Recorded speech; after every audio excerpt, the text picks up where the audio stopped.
5. 참나와의 상봉. 이 공부는 세 단계로 나누어 생각할 수 있다. 첫 번째 단계는 중생으로서의 나를 되돌려 주인공 자리에 놓음으로써 참나를 알게 되는 데까지이다. 이때 수행자는 한 번 죽는 것이고 동시에 새로이 태어나는 것이다. 첫 단계에서 모름지기 수행자는 마음의 중심을 주인공에 두고 밖으로 확산되는 사량심을 거두어들여 일체 경계를 주인공에 맡겨야 한다.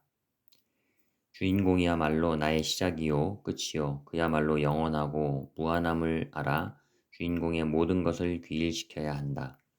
고로 이 단계에서는 신심이 가장 중요하다. 지극하고 간절해야 한다. 또 경계에 끄달리는 마음을 순간순간 놓아버리는 것인바 용기가 필요하다. 나를 죽이는 것이기 때문이다. 이 단계는 사량심이 짓는 거짓나라는 환상을 깨트리는 공부이다. 그것이 여일하게 된다면 일컬어 참선이다. 거짓날을 내던지는 공부가 깊어져서 지극하고 순수하게 된다면 삼매 중에 참 성품이 저절로 발현된다. 마치 잉태되었던 아기가 태어나는 것과 같다. 이때 중생으로서의 나의 입장에서 보자면 일체 경계를 다 맡기고 집착을 버린 것이니 그것이 곧 죽음이지만 주인공의 입장에서 보면 죽음이기는커녕 탄생이 된다. 그리하여 참 성품이 발현된다면 형언할 수 없는 법열을 느끼게 된다. 그러나 그것이 끝은 아니다. 이제부터 주인의 입장에서 세상을 살아가야 한다. 비로소 진정한 공부가 시작되는 것이다. 참나가 드러날 때 나 여기 있다 하고 드러나는 게 아니다. 자기 마음으로 스스로 느끼고 알고 대답하고 대답을 듣는 것이다.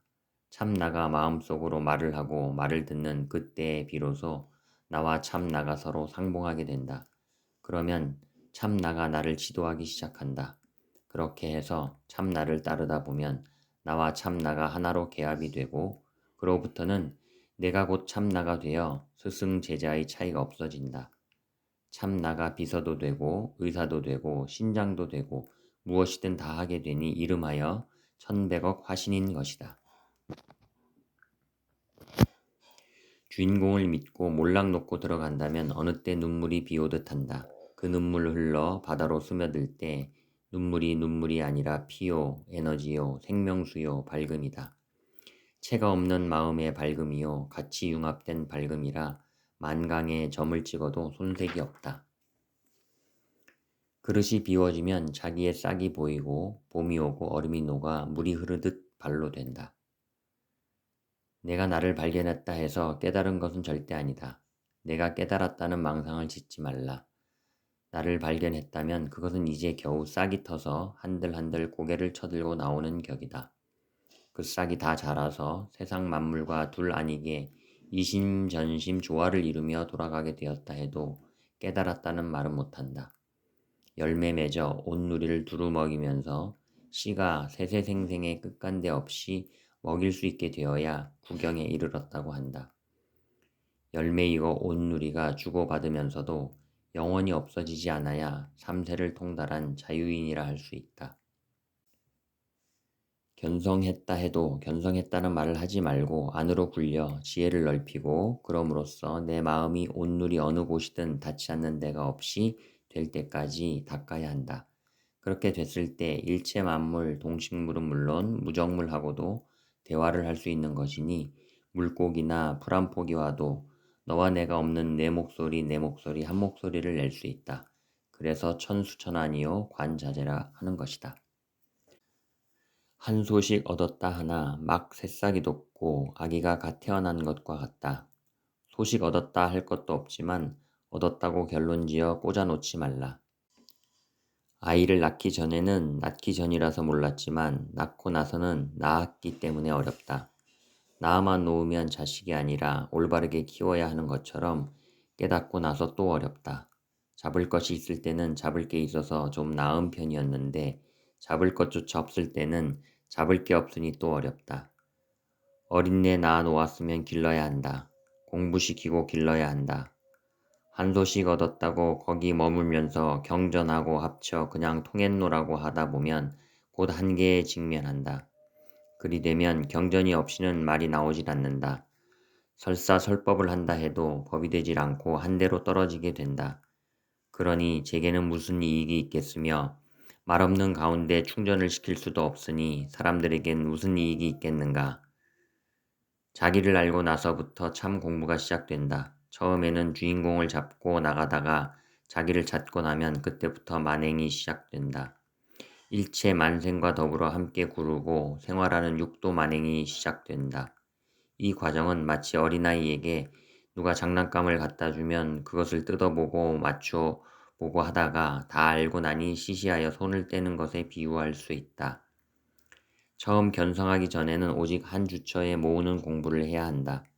주처란 본래 공하여 지팡이다, 주머니다, 주인공이다 이름하지만 한 군데로 몰고 들어가 마침내 그 하나까지 놓게 될 때라야 비로소 견성이 되는데 견성하고 나서도 보이는 중생, 보이지 않는 중생, 보이는 국토, 보이지 않는 국토를 다 보고 행하고 시공이 없는 자리에서 일체와 더불어 화하여 놔두는 공부를 하여야 한다. 태어나기는 했는데 어른이 되기까지 배우고 성장하는 과정이 어렵듯이 마음 공부도 그러하다. 그래서 견성하기 어려워라 하였더니 더불어 같이 인간되기 어렵더라.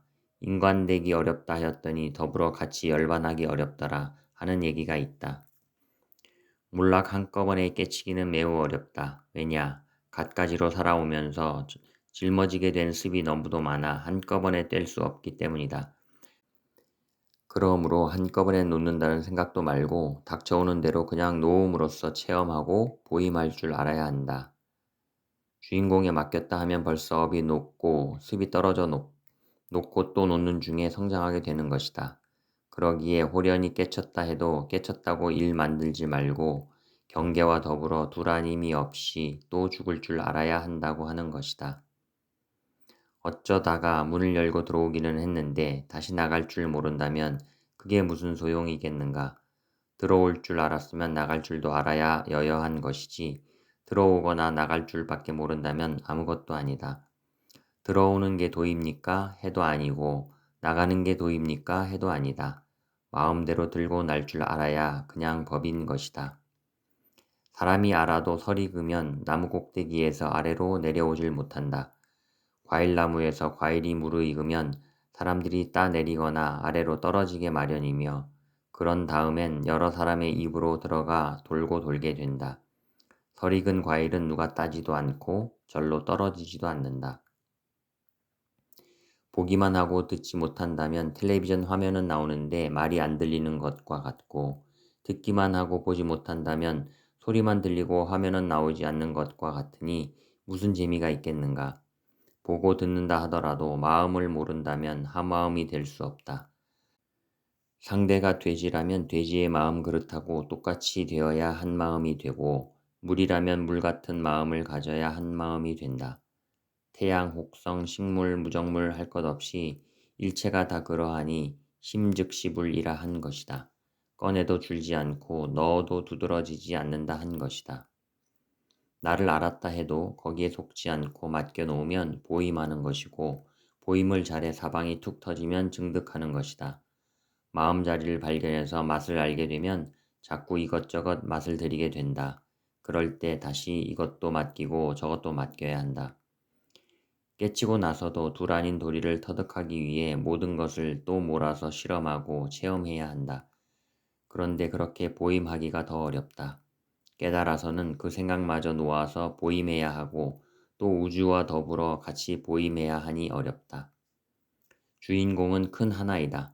모든 생명들이 다 그것을 근거로 하고 있다.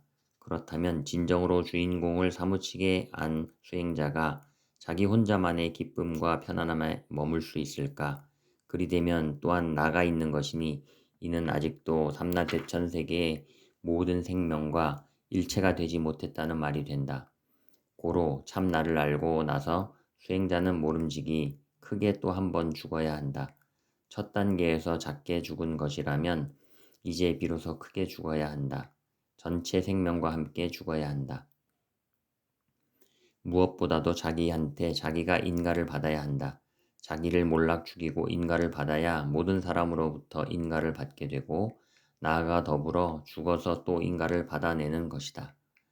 소궁에서 인가를 받아야 대궁에서 인가를 받을 수 있고 대궁에서 인가를 받아야 나와 대상이 일체가 되는 것이다. 그래야 4차원, 5차원, 차원을 넘어 묘용을 알 수 있는 대인, 대자유인이 된다. 일부를 알아야 만부를 알고 만부를 알아야 나 아닌 게 하나도 없고 내 아픔 아닌 게 없다는 소리가 나올 수 있고 주먹 하나 내밀 수 있는 것이다.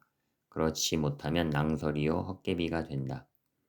처음에는 한 팔이 없고 한 다리가 없고 한 눈이 없고 한 귀가 없어 지팡이에 의지해야 하지만 모든 것을 일임에서 다 놓게 되었을 때 쥐었던 지팡이마저 놓게 되니 깨침이라 대의정이 솟고 나 아님이 없음을 알게 된다. 그럼으로써 내 소공의 샘물만 물인 줄 알았던 게 사방에서 물이 나오니 어떤 샘물을 내 샘물이라고 할 수 없는 데까지 도달하게 된다. 나 자신을 발견하고서는 그 다음으로 몸속의 중생들을 둘러보지 않고 부처와 나를 둘러보지 않고 일체 중생과 나를 둘러보지 않는 것을 터득해야 한다. 나를 발견하여 참 나와 개합되었다 해도 그렇게 참 나를 안 입장에서 다시 닦아 나가야 한다. 이때가 상당히 어려운 시기이다. 참 나를 알고 경계에 걸림이 없으니 고를 넘어서 아주 편안한 상태에 이르지만 그래서 이뿐인가 보다 하고 거기에 머물기 쉽다. 무엇보다도 그 상태가 아주 기쁘고 반가우니까 고통 속에서 헤매고 있는 사람들은 꿈도 꾸지 못할 달디단 생명의 샘물을 마시며 사는 격이라 스스로 대견할 뿐 아니라 더 높은 차원이 있다는 생각을 하기 어렵게 된다. 더 높은 차원은 아직 보지도 듣지도 못했으므로 생각도 해볼 수 없지만 아래를 보면 많은 사람들이 보이니 거기서 자기가 제일인 줄 알고 우쭐하기가 쉽다. 위쪽은 어둡고 아래쪽만 환하여 이때 수행을 그르칠 가능성이 많다. 6. 열반의 자리. 두 번째 죽음의 단계에서 수행자는 신묘한 능력을 지니게 되나 그것까지도 놓아버려야 할 경계 중의 하나이니 오신통이 오면 오는 대로 자기 근본에 놓고 가게 된다. 이미 무엇이 다가오든 무심으로 놓아버렸으므로 흔히 말하는 영통자와는 다르다. 수행의 결과로서가 아니라 하더라도 소위 신통력을 지니는 경우가 있으나 영통자들은 둘 아닌 도리를 모를 뿐 아니라 근본에 놓아버리는데도 익숙치 않으므로 이거야말로 보물을 지니게 되었구나 하게 된다. 결국 점쟁이나 미치광이가 되고 말 뿐이다. 천리 밖에 있는 찻잔을 보았다 해도 그게 무슨 대단한 일인가. 내 앞에 놓인 찻잔을 들어 한 모금 마시는 것만 못하다. 천리 밖의 소리를 듣는다 해서 무슨 소용인가. 듣고도 해결 못할 소리를 들으면 무엇하겠는가. 가고 온다 하더라도 가고 올 줄만 안다면 일 없이 오고 가는 게 무슨 소용이겠는가. 그러기에 나 아님이 없이 놔둘 줄 알아야 하는 것이니 확철대오를 이름이다. 모든 것이 결국 내 마음인 줄 알아 신통력까지도 자심으로 돌려놓으면 무심이 된다. 마음이 없는 무심이 아니라 있기는 있으되 스스로 고요하니 무심인 것이다. 이 무심의 경지가 깊어지면 이미 내가 있느니 없느니 하는 문제가 붙질 않는다. 그때의 나는 중생들이 생각하는 것과는 아주 다른 나이므로 차라리 없고 그러면서도 생활하고 있으니 있는 그런 상태가 된다. 말하자면 무심하다는 그것마저도 없는 텅 빈 상태, 아무것도 없어서 텅 빈 게 아니라 스스로 자제로워 텅 빈 상태인 것이다. 그야말로 무심까지 녹은 공이라 그대로 누진통인 것이다. 두 번 죽고도 다시 또 죽어야 한다. 그리고 비밀을 지켜야 한다.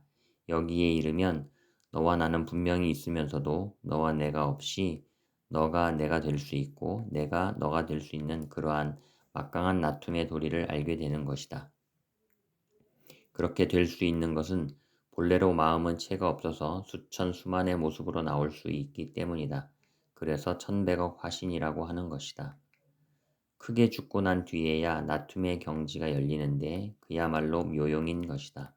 부처님께서 500개의 일산을 모아서 한 개로 만드셨다는 경전의 이야기는 전설이 아니라 사실이다. 그 우산에 삼천대천세계가 두루 비쳤다는 것도 사실이다.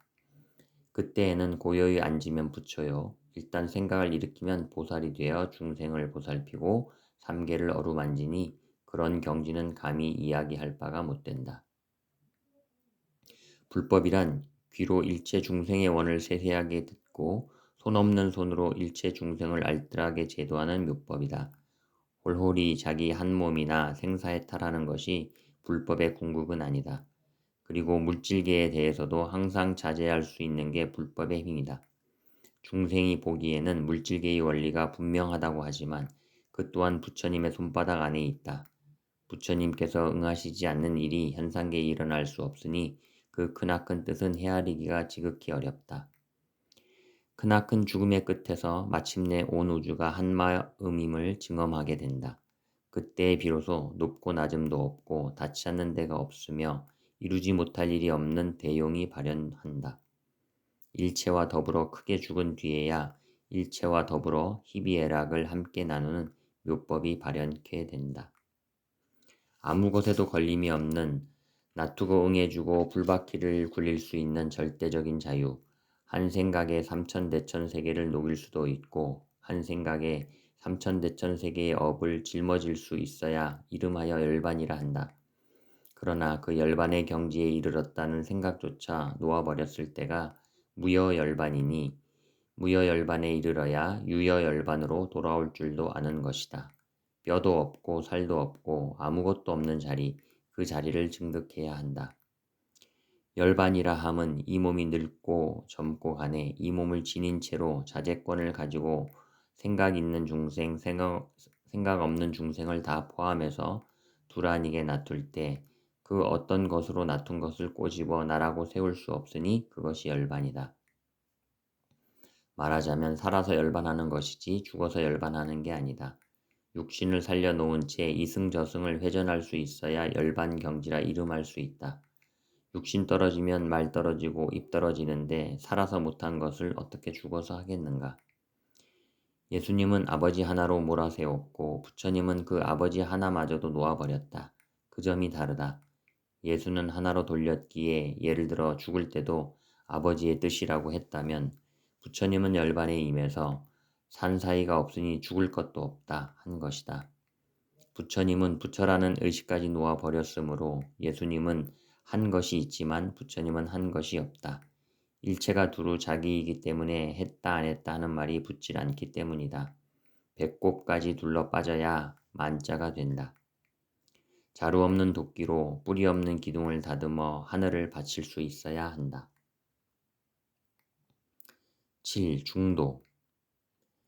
깨달은 세계, 깨닫지 않은 세계가 둘이 아니게 평등하고 또 그 두 세계를 원흉하게 같이 굴릴 수 있을 때 그것이 중도이다. 중도란 결국 주인공 자리이다. 주인공 자리에서 무엇을 알아도 알고 응용해도 응용할 때 중도라 하는 것이다. 무위법, 유위법이 그대로 자동적으로 회전이 되어야 할 것이다. 허무하다고 생각할 것도 없고 허무하지 않다고 볼 것도 없다. 양단을 다 놓아버려라. 긍정으로만 들어갈 일도 아니고 부정으로만 들어갈 필요도 없다. 관념 속에 긍정 부정을 다 포섭하라. 양면을 같이 해라. 왼발도 아니고 바른발도 아니다. 두 발 그대로이다. 부처님께서 옆구리로 나왔다는 것은 중도를 말한다. 이것을 가졌다고 저것을 버리거나 저것을 가졌다고 이것을 버리거나 할 필요는 없다. 이것과 저것을 동시에 가질 수 있어야 한다. 양자택일은 아니다. 공에 떨어져서 안 되고 색에 떨어져서도 안 된다. 유의 50%, 무의 50%를 계합해야 한다. 공한 도리만 알고 색을 외면한다거나 무상이다, 무하다 하면서 현실을 무시한다면 그것은 중도가 아니다. 어느 한쪽만 보고 다른 면을 보지 못한다면 깨달음의 시줄이자 날줄인 중도를 벗어난 것이다. 중도란 위도 아래도 아닌 전체 대공을 말한다. 미물과 축생과 내가 한마음으로서 서로 응할 수 있을 때 중도라 할 수 있다. 깨쳤다 하면 중도이고 깨치지 못했으면 중심이다. 깨쳤다 하면 중용이고 깨치지 못했으면 활용이다. 8. 보살. 한 사람이 깨치면 수없는 선지식의 씨가 온 세상에 다 퍼지게 된다. 한 사람 이룩하기 어렵다 해도 한 사람이 깨치면 수없는 생명의 씨가 이 세상은 물론 다른 국토로도 퍼지게 된다. 자기가 곧 부처님의 상속자임을 깊이 믿어 스스로 법렬에 젖어든 사람만이 남을 불법에 들게 할 수 있다. 그는 구태여 입을 열지 않는다 해도, 구태여 논리로서 설득하지 않는다 해도 이미 그는 불법의 참된 홍보자인 것이다. 보살은 마음의 법으로 세상을 건진다. 몸이 아픈 자에겐 약사열애가 되고, 고통받는 중생에겐 관세음이 되고, 지옥 중생에겐 지장보살이 되는 등 모든 중생과 더불어 평등하게 놔두면서 중생을 마음으로 제도한다. 보살은 무엇을 해도 중생들로 하여금 자기 자신의 참모습을 보게 하는 일뿐이다. 그것이 단 하나의 기준이라면 기준이다. 보살은 가르침을 받고자 하는 사람만 제도하는 게 아니다. 보이지 않는 중생들도 제도하면서 하늘이나 땅이나 허공이나 바람이나 유생무생을 막론하고 같이 돌아갈 수 있는 여건이 되어 있어야 한다.